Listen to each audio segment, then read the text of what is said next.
മറ്റൊരു പ്രധാനപ്പെട്ട വാർത്തയിലേക്കാണ്. Producers association തെരഞ്ഞെടുപ്പിൽ സാന്ദ്ര തോമസ് നൽകിയ നാമനിർദ്ദേശ പത്രിക തള്ളി.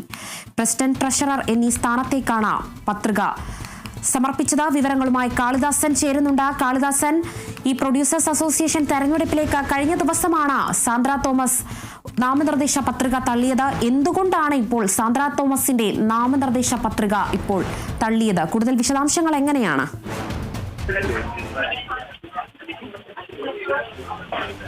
രേണുക, വലിയ രീതിയിലുള്ള ഒരു വാഗ്വാദങ്ങൾ തന്നെ ഈ ഒരു പ്രൊഡ്യൂസേഴ്സ് അസോസിയേഷൻ ഓഫീസിൽ നടന്നിരിക്കുന്നു എന്നുള്ളത് തന്നെ പറയാൻ സാധിക്കും. കാരണം സാന്ദ്ര തോമസിന്റെ നാമനിർദ്ദേശ പത്രിക തള്ളിയിരിക്കുകയാണ്.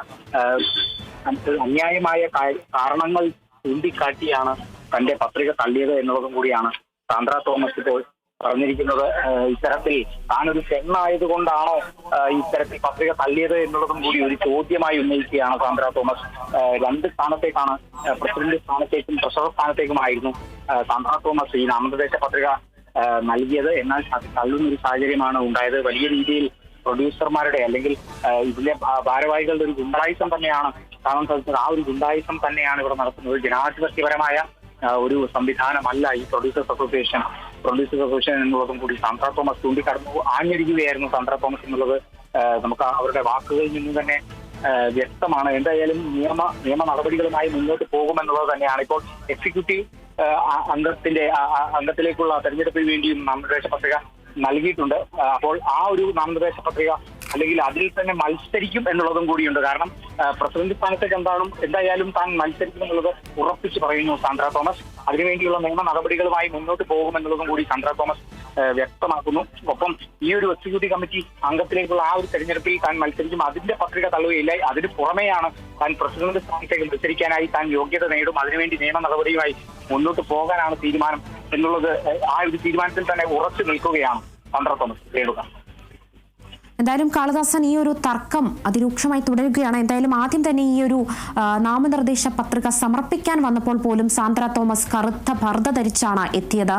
അവർ പറയുന്നുണ്ടായിരുന്നു ആ സമയത്തും സ്ത്രീകൾക്കൊരു സംരക്ഷണത്തിനായി അല്ലെങ്കിൽ ആ ഒരു ആവശ്യത്തിനായാണ് താൻ കറുത്ത പർദ്ദ ധരിച്ച് എത്തിയത് എന്നാണ് പറയുന്നത്. നിലവിൽ കാണുന്ന ഒരു രീതിയിലുള്ള ഒരു വ്യത്യസ്തരം വേഷം ധരിച്ച് തന്നെയാണ് എന്തായാലും സാന്ദ്ര ഈ പത്രിക സമർപ്പിക്കാൻ എത്തിയത്. അതിനുശേഷം ഇപ്പോൾ വരുന്ന ഒരു വാർത്ത എന്തായാലും പത്രം തള്ളി എന്നതാണ്. എന്തായാലും ഇതിനിടെ ആഞ്ഞടിക്കും എന്ന് തന്നെയാണ് ഇപ്പോൾ സാന്ദ്രയുടെ വിശദീകരണം ഉണ്ടാവുന്നത്. മറ്റെന്തെങ്കിലും നടപടികളിലേക്ക് സാന്ദ്ര കടക്കാൻ സാധ്യതയുണ്ടോ നിലവിൽ? അതുതന്നെയാണ് രേണുക, നിയമ നടപടികളുമായി മുന്നോട്ട് പോകും എന്നുള്ളത് തന്നെ ഉറപ്പിച്ച് പറയുന്നു വീണ്ടും സാന്ദ്ര തോമസ്. കാരണം ഇത് ഏറ്റവും നിയമവിരുദ്ധമായ ഒരു പ്രവൃത്തിയാണ്, നടപടിയാണ് പ്രൊഡ്യൂസേഴ്സ് അസോസിയേഷന്റെ ഭാഗത്തു നിന്നും ഇപ്പോൾ ഉണ്ടായിരിക്കുന്നത് എന്നുള്ളതും കൂടിയുണ്ട്. കാരണം നിസ്സാരമായ കാരണങ്ങൾ ചൂണ്ടിക്കാട്ടിയാണ് ഇത്തരത്തിൽ തന്റെ പത്രിക തള്ളിയിരിക്കുന്നത് എന്നുള്ളതും കൂടിയുണ്ട്. അതായത് ഇതേ മാനദണ്ഡമുള്ള മറ്റ് സ്ഥാനാർത്ഥികൾ ഉണ്ട്, പക്ഷേ ആ ഒരു സ്ഥാനാർത്ഥികൾക്ക് കൊടുക്കുന്ന ആ ഒരു പരിഗണന പോലും തനിക്ക് തരുന്നില്ല എന്നുള്ളതും കൂടിയുണ്ട്. അത്തരത്തിൽ സാന്ദ്ര ചൂണ്ടിക്കാട്ടിയത് നിർമ്മാതാവായിട്ടുള്ള വിശാൽ സുബ്രഹ്മണ്യത്തിന്റെ പേരാണ്. അദ്ദേഹത്തിനും തനിക്കും ഒരേ തരത്തിലുള്ള മാനദണ്ഡങ്ങളാണ്, അല്ലെങ്കിൽ തനിക്കും അദ്ദേഹത്തിനും പ്രൊഡ്യൂസർ എന്നുള്ള നിലയിൽ ഒരേ യോഗ്യത തന്നെയാണ്. തങ്ങൾ പ്രൊഡ്യൂസ് ചെയ്ത പടങ്ങൾ നോക്കിയാലും തങ്ങൾ നിർമ്മിച്ചെടുത്ത ബാനറുകൾ നോക്കിയാലും അത്തരത്തിൽ ഒരു കണക്കെടുത്തു കഴിഞ്ഞാൽ തങ്ങളും സാന്ദ്ര തോമസും വിശാൽ സുബ്രഹ്മണ്യത്തിനും യോഗ്യത നോക്കുമ്പോൾ ഏറെക്കുറെ ഒരേപോലെ തന്നെയാണ്. എന്നിട്ടും തന്നോട് മാത്രം എന്തിനീ അനീതി കാണിക്കുന്നു എന്നുള്ള ചോദ്യം കൂടി സാന്ദ്ര തോമസ് ഉന്നയിക്കുന്നുണ്ട്. ഈ ഒരു സാഹചര്യത്തിൽ എന്തായാലും നിയമ നടപടിയുമായി മുന്നോട്ട് പോകും എന്നുള്ളത് തന്നെയാണ്. നേരത്തെ തന്നെ ഈ ഒരു പർദ്ദ ധരിച്ചെത്തിയാണ് ഈ നാമനിർദ്ദേശ പത്രിക സാന്ദ്ര തോമസ് ഇവിടെ സമർപ്പിച്ചത്. ആ ഒരു സമയത്ത് തന്നെ പത്രിക നൽകിയ ശേഷം അവർ ചൂണ്ടിക്കാട്ടുന്നുണ്ടായിരുന്നു. കാരണം താൻ 2 പടങ്ങൾ മാത്രമേ പ്രൊഡ്യൂസ് ചെയ്തിട്ടുള്ളൂ, നിർമ്മിച്ചിട്ടുള്ളൂ ഒരു കാരണം പറയുന്നുണ്ട് ഈ പ്രൊഡ്യൂസേഴ്സ് അസോസിയേഷൻ. അപ്പോൾ ആ ഒരു കാരണം പറഞ്ഞ് തന്റെ പത്രിക തള്ളാനാണ് അവരുടെ നീക്കം എന്നുള്ളത് നേരത്തെ കൂട്ടി തന്നെ സാന്ദ്ര തോമസ് ഉന്നയിച്ചിരുന്നു, അത്തരത്തിലുള്ള ഒരു ആരോപണം എന്നുള്ളത്. ഇപ്പോൾ അത് ഏറെക്കുറെ സത്യമായിരുന്നു എന്നുള്ളത് തെളിയിക്കുന്നതാണ് ഇപ്പോൾ നടന്നിരിക്കുന്ന നടപടികൾ എന്ന് പറയുന്നത്. എന്തായാലും നിയമ നടപടിയുമായി മുന്നോട്ട് പോകും. പ്രസിഡന്റ് സ്ഥാനത്തേക്ക് തന്നെ താൻ മത്സരിക്കും.